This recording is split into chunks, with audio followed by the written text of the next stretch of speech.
What's up, everybody? It's the Digital World Podcast, and I'm gonna speak on a lot of things on inflation, on these outages, because I think there's an important narrative we have to pay attention to here.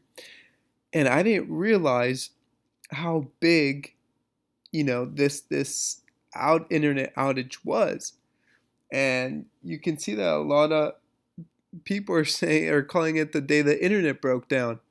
Now, this outage apparently a lot of, any major city you can basically think of was had an issue yesterday with an internet outage, even today. And what's interesting is that all these websites and companies depend on the cloud platform fastly, okay? And it just took one bug or whatever it was that affected the outage to take down all these websites down. And so I don't think people understand that so many websites depend on this one cloud service fastly. Now, usually, like, there's diversification, right? And if one cloud service goes down, it won't affect everything. But it almost seems like this cloud platform, Fastly, has, in a sense, quote unquote, monopolized its service so that everything depends on it. And that is an issue because if everything runs on it and that happens to go down, then everything's affected. And people saw their access limited. And I want you to realize the frailty of the system and how it's all set up, and that in a blink of an eye, it can be shut down. So, if you thought you could escape, everything, oh, I don't have to go out there in the real physical world to buy this or that, I can just order it online and it'll be delivered to me. Well, what happens when you can't do that because everything is shut off? It's something to think about. And here it is. I showed these articles to you yesterday, right? Now, I want to play this video. I didn't play it yesterday, but I want to play it because it goes to make my point that if we all depend on one cloud platform, everything's affected. And if it starts with one, it can spread really quickly. So, and it's exactly like a virus. Watch this. The COVID-19 pandemic has shaken our economies and societies to the core and shown us how vulnerable we are to biological threats. In the digital world, similar risks are being overlooked right now. A cyber attack with COVID-like characteristics would spread faster and further than any biological virus. Its reproductive rate would be around 10 times greater than what we've experienced with the coronavirus. To give you an idea, one of the fastest worms in history, the 2003 Slammer sapphire worm, doubled in size approximately every 8.5 seconds, infecting over 75,000 devices in 10 minutes and almost 11 million devices in 24 hours.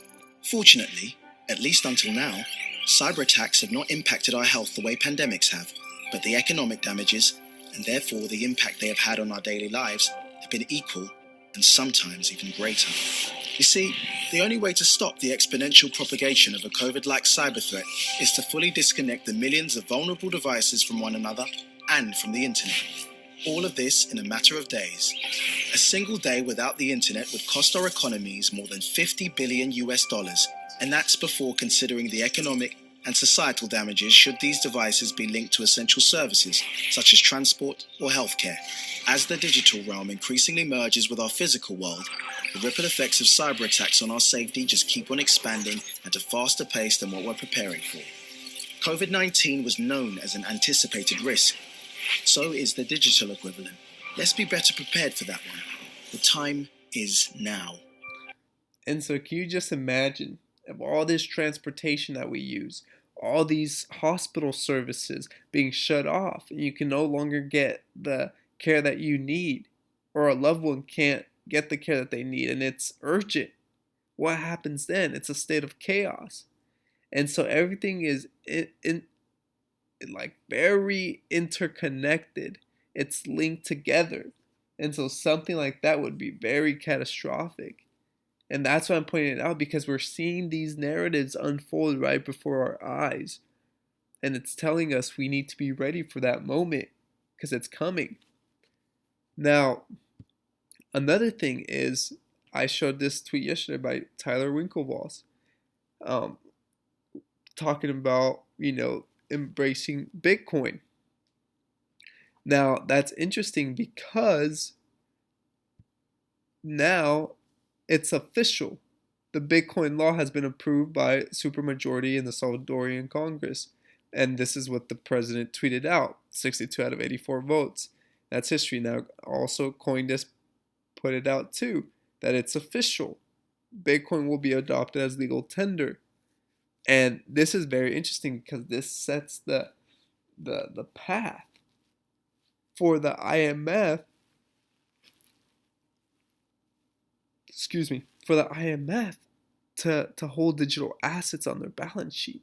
And this sets the stage. And this is big, people. This is really big, because now if El Salvador did this, well, don't you think that these other countries might possibly follow suit? Who knows? But it could set a cascade effect for the next country to join in. And that's what's big. Now it's just one after the other after the other. And something to pay attention to. Now, with everything going on, I just want to make you aware of these inflation narratives. We see Gold Telegraph say global inflation. Oh, I can't speak this morning. Global inflation is here and it is here to stay.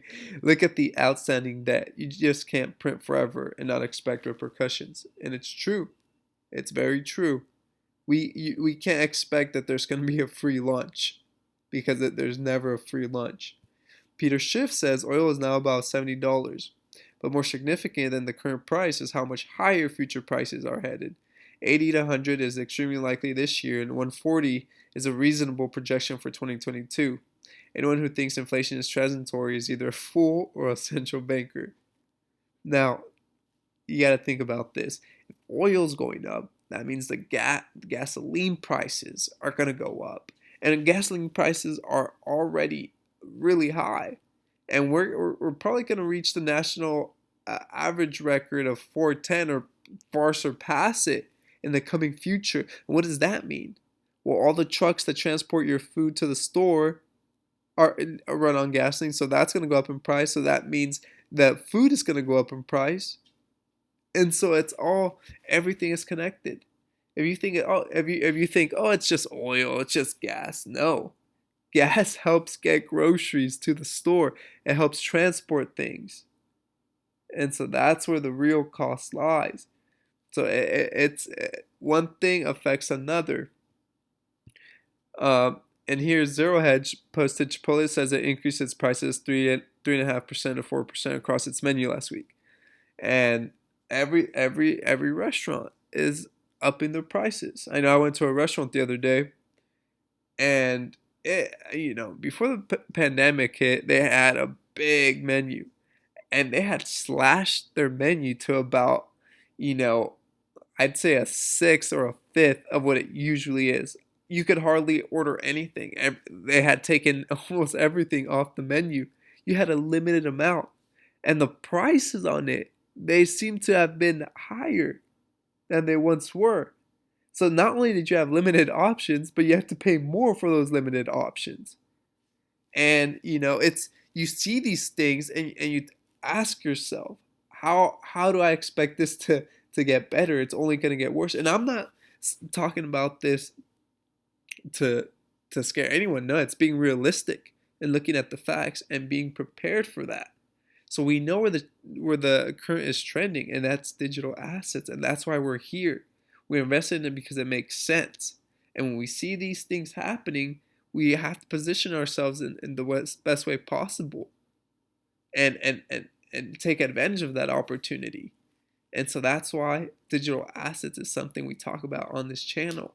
And we also talk about the real world events, because that will help us see where everything is going. I hope this episode has brought you some value. Like and subscribe, comment below. As always, I like hearing from you. This is the Digital World Podcast, and I'll see you in the next episode.